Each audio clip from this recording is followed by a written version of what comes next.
His eyes were locked on hers, and she saw something dangerous flicker within them. Not just anger, but a deep, profound sense of insult. You risked a multi-billion-won merger. You made a mockery of my name for a game? He stood up abruptly, the sudden movement making her flinch. The momentary civility was gone, burned away by a fresh wave of worry. That's even worse than if you had loved him. It means you have no concept of consequence, no loyalty, no honor. He began to pace in front of her, a caged tiger. You are a child, a selfish, spoiled child who breaks her toys and cries when someone takes them away. You are one to talk about honor, the words burst out of her, fueled by her own fear and a sudden surging anger on behalf of her sister and herself. You married me to torture me. You keep me locked in a tower like some villain in a fairy tale. What honor is there in that? He stopped pacing and turned to her. The anger on his face was terrifying, but it was a cold, controlled anger now. A smirk twisted his lips. There's no honor in it. It's justice. It's balance. You created an imbalance. I'm merely restoring it. He walked towards the hallway that led to their bedrooms. And for the record, he said, pausing at the entrance, his back to her, the villain in the fairy tale is usually the most interesting character. He disappeared down the hall, leaving her alone, trembling with adrenaline and frustration. The next day, a package was delivered. Kim brought it up in the elevator, placed it on the coffee table with a bow, and left without a word. It was a large, flat box wrapped in simple brown paper. Cautiously, Wine approached it. There was no note. She untied the string and lifted the lid inside. Nested and nestled in tissue paper was a breathtakingly beautiful handbook. Not the traditional formal kind, but a modern, designer interpretation. The jewelry jacket was a deep midnight blue embroidered with subtle silver threads that looked like constellations. The skirt was a lighter silvery gray made of a fabric that shimmered when she touched it. It was exquisite and utterly confusing. She heard the elevator door open. Jungkook stepped out, still in a tailored black suit, having just returned from whatever and wherever he went. His eyes went immediately to the open box. What is it? She asked, her voice barely a whisper. We have an event tonight, he said, shrugging off his suit jacket. A gallery opening one of my companies is sponsored and your presence is required. An event outside. Her heart gave a frantic, hopeful leap before she could suppress it. To be outside these walls, to see other people, to breathe air that wasn't recycled through his prison. He saw the hope on her face and his expression hardened. It's not reward, it's a performance. The same rules apply. You are my Mrs. Cheon, and you are happy, you are devoted, you are flawless, you speak to no one unless I am beside you. You look at no one but me, do you understand? She nodded, her throat again tight. It was a performance, of course. The handbook will suit the theme of the exhibition. Be ready by 8. He turned to leave, then paused. And wife? She looked at him. Wear your hair up. I want to see your neck. The command was delivered with such a casual possessiveness that it left her flustered and unsettled. He disappeared onto the room, leaving her alone with the beautiful, expensive costume. That evening, with Kim's silent assistance, she dressed in the handbook. It fit her perfectly, hugging her curves in a way that was both elegant and subtly sensual. She did her makeup carefully, applying more than she had in weeks, covering the faint shadows under her eyes. She piled her hair up in an intricate twist, and she had ordered, leaving her neck bare. She felt like a doll being prepared for display. When she walked out into the living area, Jungkook was waiting. He had changed into a modern black designer suit that complemented her handwork perfectly. He looked devastatingly handsome and utterly formidable. His eyes swept over her from her pinned-up hair to the delicate silk shoes she had found in the box. His gaze was intense, appreciative, but wholly possessive. It was the look a man gave to a valuable object he owned. Acceptable, was all he said. He offered her his arm, and it wasn't a request. She took it, her fingers resting lightly on the fine wood of his sleeve, and she could feel the solid, powerful muscle beneath it. The elevator ride down the building was silent. A different black sedan was waiting at the curb, a driver holding the door open. The gallery was in the heart of Insadong, a space of white walls and polished concrete. As they stepped out of the car, a flash went off. Then another paparazzi were held behind a velvet rope, shouting their names. Jungkook, sue us. Over here, look this way. How's the married life? Jungkook's arm tightened around hers and pulling her close to his side. He didn't smile for the cameras, but he didn't scroll either. He projected an image of powerful, quiet contentment, and he leaned down, his lips brushing her ear, as if sharing a lover's secret. Smile, he whispered, his breath warm against her skin. She turned her face towards the cameras and gave them Sua's brightest, most dazzling smile. It felt like her face might crack inside. The gallery was packed with Soul's elite. A murmur followed them as they walked through the crowd. People bowed silently and slightly offered respect greetings, Mr. June, Mrs. June. She felt hundreds of eyes on her, assessing, judging, and weighing. Jungkook kept her glued to his side, his hand a firm brand on the small of her back. He introduced her to no one. He engaged in brief, quiet conversations with formidable-looking men, and she stood there, a beautiful silent accessory. And then she saw him across the room near a large abstract sculpture. Was a man holding a professional camera. He was young, handsome, in a tousled, artistic way. He wasn't looking at art, he was looking at her, and his expression was one of pure and unadulterated shock, recognition. Her blood ran cold. She didn't know him, but he clearly knew the face she was wearing. He started to raise his camera, not to take a picture, but as if to point to get her attention. Jungkook, who had been speaking to a gallery curator, followed her frozen gaze. He saw the man, saw the recognition on his face, saw the panic on hers. In an instant, Jungkook's entire body went rigid. The pleasant neutral mask he had been wearing vanished, replaced by a look of such a dark, murderous fury that Ryan felt it like a physical blow. His hand on her back tightened painfully. He didn't say a word, he didn't have to. He simply turned his head to a fraction and made an eye contact with one of his security detail, a large man standing discreetly by the door. A barely perceptible nod. The security guard began moving through the crowd towards the photographer. The young man, seeing the guard approached, and the terrifying look on Jungkook's face, seemed to realize his mistake. His own face paled. He lowered his camera and quickly melted back into the crowd, the security guard following him out. The whole interaction had taken less than 10 seconds. No one else in the buzzing gallery seemed to notice that.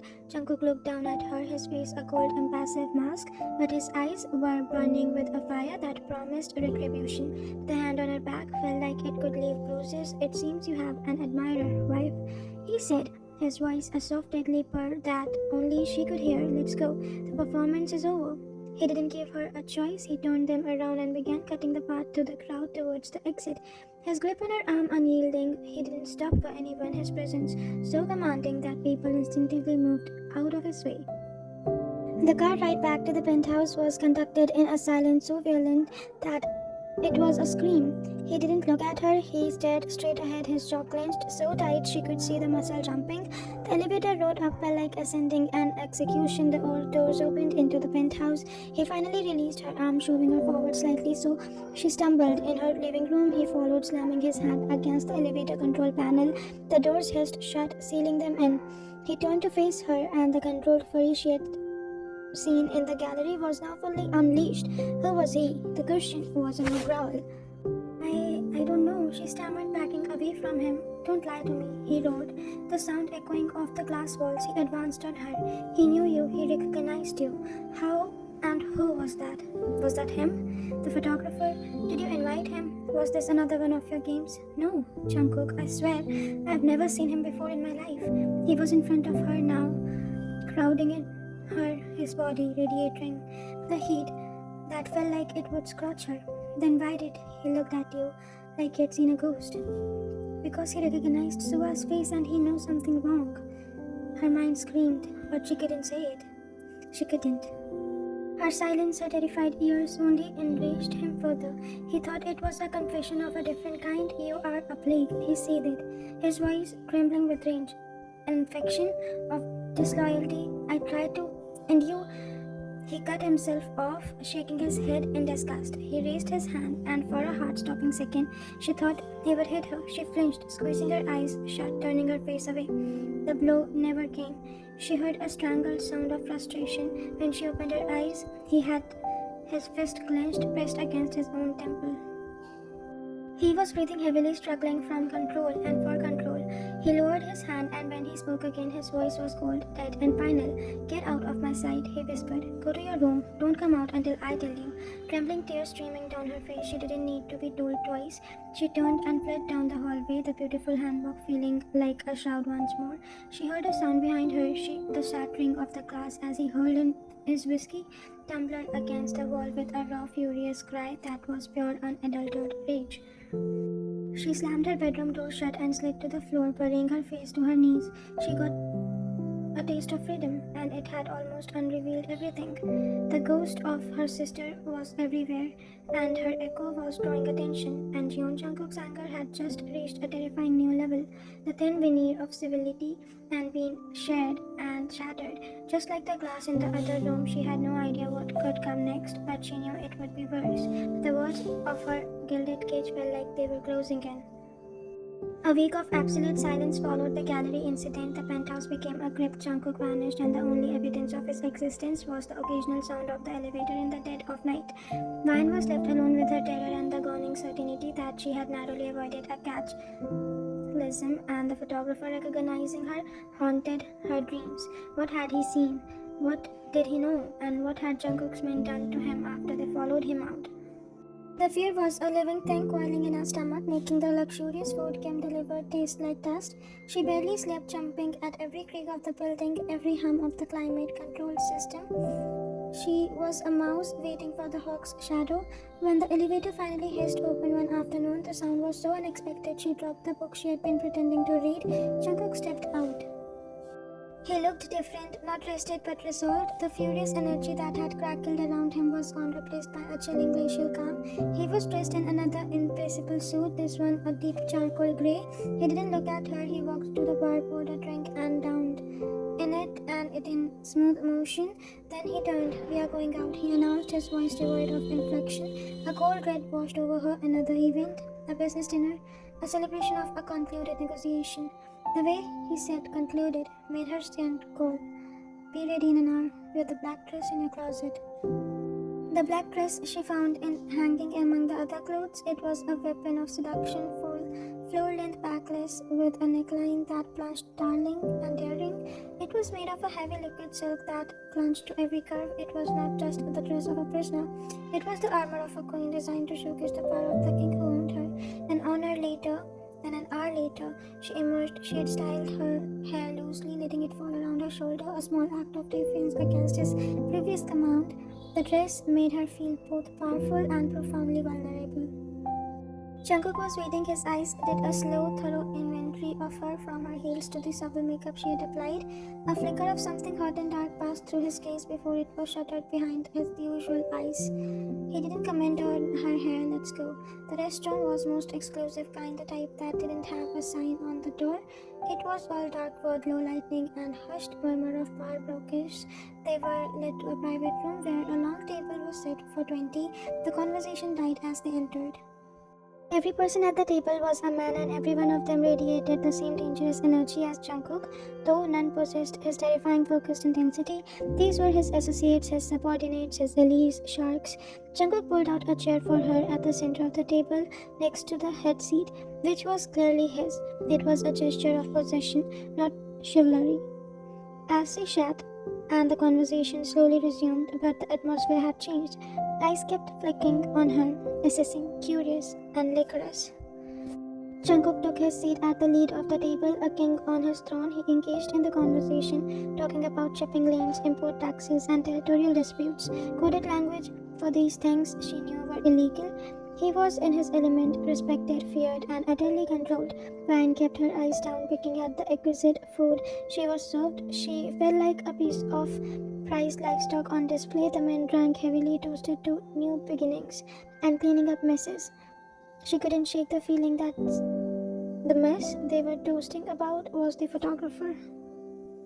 As the night wore on and the liquor flowed, the men grew bolder. One in particular, a man with a thick neck and sleeked back hair, named Director Park, kept leaning over to speak to her.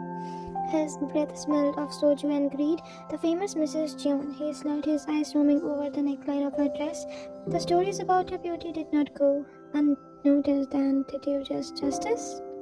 Ryan offered a tight, polite smile. "You're too kind. Jungkook is a lucky man," Park continued, leaning closer. "A very lucky man, to have such a beauty flower all to himself." It seemed shameful, doesn't it, for a flower to bloom unseen? She felt a wave of nausea. She subtly shifted her chair away, closer to Jungkook, who was deep in a quiet intense conversation with the man on his other side.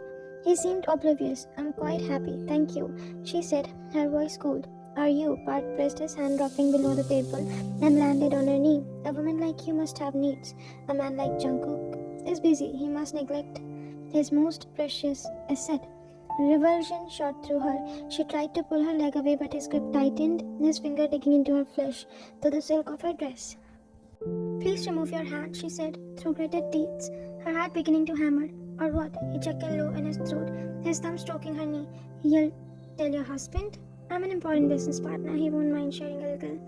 This was it. She couldn't bear it, and she shoved her chair back abruptly, trying to stand to break his grip, but her heel caught on the leg of the chair. She stumbled, losing her balance. With a gasp, she fell sideways, not to the floor, but right onto the lap of the man sitting on her other side. The room went silent. Time seemed to freeze. Vine scrambled to right herself, her face burning with humiliation and fear. The man whose lap she had fallen into held her arms to steady her, a look of amused shock on his face, and then the temperature in the room dropped to absolute zero. Jungkook was on feet. The movement was so swift it was a blur. The calm, controlled king was gone. In his place was a beast. His face was a mask of pure, unadulterated fury, but it wasn't the cold fury she was used to. This was uncasted primal rage. His eyes were black pits of violence, fixed not on her but on Director Park. He didn't shout, he didn't say a word. The silence was more terrifying than any roar. He took one step towards Park, the drunk man finally sensing the mortal danger he was in, peeled and held up his head. "Jungkook, it was an accident. The clumsy girl fell. I was just..." Jungkook's hand shot out. It wasn't a punch, it was an open hand blow across the face that was so powerful that it snapped Park's head to the side and sent him, chair and all, crashing to the floor. The sound of splintering wood and the man's grunt of pain echoed in the silent room. No one moved, no one breathed. Jungkook stood over the cowering man, his chest heaving. "You touched what's mine," he said, his voice a low, brutal sound that didn't seem human. I apologize. It was a mistake," Park whimpered from the floor, holding his bleeding mouth. Jungkook's response was to kick him, a brutal, merciless kick to the ribs that made a sickening crouch. Park screamed, curling into a ball. Ryan stood frozen, her hand pressed to her mouth, tears of terror streaming down her face. This was her fault. She stumbled. She had caused this. "Jungkook, stop. Please," she cried out. Her voice was breaking. He didn't even seem to hear it. His entire world had narrowed to the man on the floor. He was a vortex of destruction, and Director Park was the center. He dropped to one knee, grabbing a handful of Park's hair and yanking his head up. "You looked at her with your filthy eyes," Jungkook startled. "And you thought you could take what's mine?" "No, never. I swear." Jungkook's free hand went to the side of his suit jacket. There was a soft lethal snick sound. The ambient light glinted off the polished steel of a knife, a different one, sleek and professional. It wasn't for show. A collective sharp intake of breath went around the table. Still no one moved to intervene. They were all watching, their faces a mixture of fear and grim acceptance. "Jungkook, no!"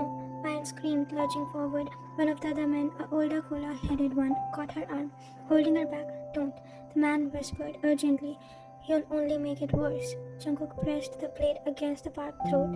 A thin line of blood welled up immediately. Park's eyes were wide with an abject terror, his body trembling uncontrollably. "Please," Park begged, sobbing, "I have a family." "You should have thought about that before you put your hands on my wife." Jungkook whispered, the words intimated and deadly. For a heart-stopping moment, Ryan was certain that he would do it. He would slit the man's throat right there in front of everyone. The rage in him was that absolute, but then his eyes flicked to her. He saw her terrified, tear-streaked face, saw the man holding her back. Something in his expression shifted. The blind rage receded a fraction, enough for cold, calculating control to surface. He leaned down, putting his mouth close to Park's ear. He spoke too low that for everyone and anyone else to hear, but the man's face went from terror to a sheer paralyzing dread that was somehow worse. Jungkook released his hair, letting Park's head thump back onto the floor. He stood up, wiping the plate clean on a napkin from the table before smoothly reshelving it inside his jacket. He adjusted his suit, his breathing already returning to normal, as if he had just finished a brisk workout instead of nearly murdering a man. He turned to the table, his gaze swept over the stunned, silent faces of his men. "It seems Director Park has taken ill," he said, his voice once again calm, neutral, and utterly terrifying. "See that he gets home? The negotiation is concluded. Our business with him is finished." Two men immediately jumped up and hauled the whimpering, bleeding Park to his feet, dragging him quickly from the room. Jungkook's eyes then landed on Ryan. The man holding her arm immediately released her as if she were white hot. Jungkook walked over to her. He didn't look angry anymore. He looked satisfied, possessive. He reached out and cupped her cheek, his thumb wiping away a tear. His touch was surprisingly gentle, but his hand was smeared with a tiny drop of Park's blood. The metallic scent filled her nostril.